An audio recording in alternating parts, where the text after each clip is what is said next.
L'idée et l'utilisation du terme de projet apparaissent donc assez tardivement dans l'histoire et la pensée occidentale.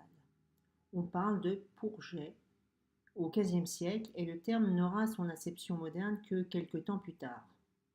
L'étymologie latine signifie jeter en avant. Et le préfixe pro se traduit par en avant de soi, devant. Le grand Robert de la langue française lui attribue deux sens importants, celui de situation que l'on pense atteindre et celui d'ébauche, de dessein et de plan. Nous allons donc nous intéresser à l'histoire de ce mot et d'où vient donc ce concept.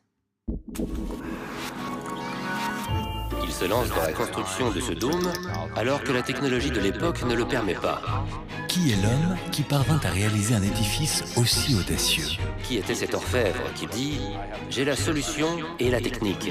Il travaillait l'or et l'argent. Cela nous semble une drôle de façon de s'initier à l'architecture. Qui est l'homme qui érigea la plus grande coupole de maçonnerie au monde? Vous lui auriez fait confiance? Moi pas. Le Duomo de Florence, mystère de la Renaissance, vendredi à 20h40 sur France 5. Le dôme, donc, premier projet d'architecture pour Boutinnet. Le sens moderne du mot projet prendrait ses racines dans la nouvelle conception de l'architecture à l'époque de la Renaissance italienne.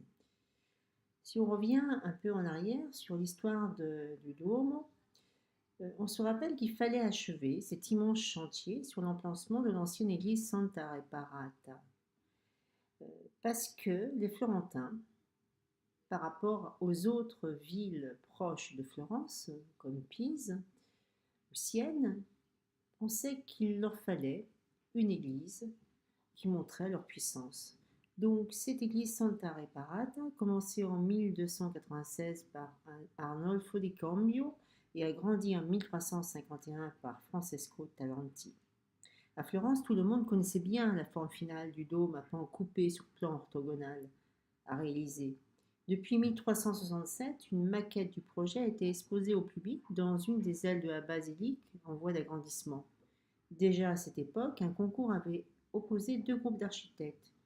Le premier, dirigé par Lapo Ghini, plaida en faveur d'un concept architectural proche du style gothique traditionnel, combinant ainsi des murs assez minces avec un ensemble d'énormes contreforts et arcs-boutants semblables à ceux des cathédrales, destinés à soutenir la coupole. À partir de 1415, tout fut enfin prêt. Avec le tambour nouvellement construit, l'édifice atteignait déjà une hauteur impressionnante de 52 mètres, mais exhibant un trou béant large de plus de 42 mètres. L'heure de vérité avait sonné.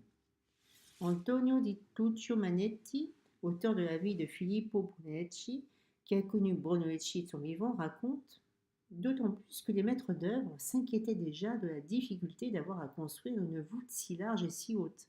Étant donné la hauteur et la largeur, donc le poids, les étaiments et les soutiens, arcs et autres armatures, devaient partir de terre, de sorte que non seulement la dépense leur paraissait effrayante, mais la réalisation, à vrai dire, absolument impossible.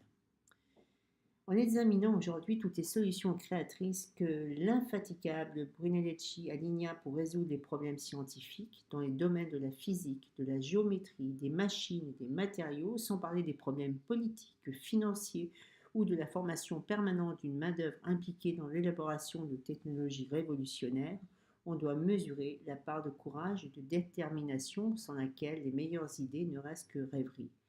L'architecte Brunelleschi mourut malheureusement en 1446 et ne verra ni le lanternon qu'il avait conçu, terminé en 1471, ni la sphère en bronze de 2,50 m fabriquée et posée par un atelier d'où sortait Léonard de Vinci, celui d'Andrea de Verrocchio. Donc le dôme est ce premier projet d'architecture qui, d'une certaine façon, va nous donner quelques éléments autour de la démarche projet. Donc, nous allons aborder cette première méthodologie, ces premiers éléments qu'on pourrait nommer comme fondateurs.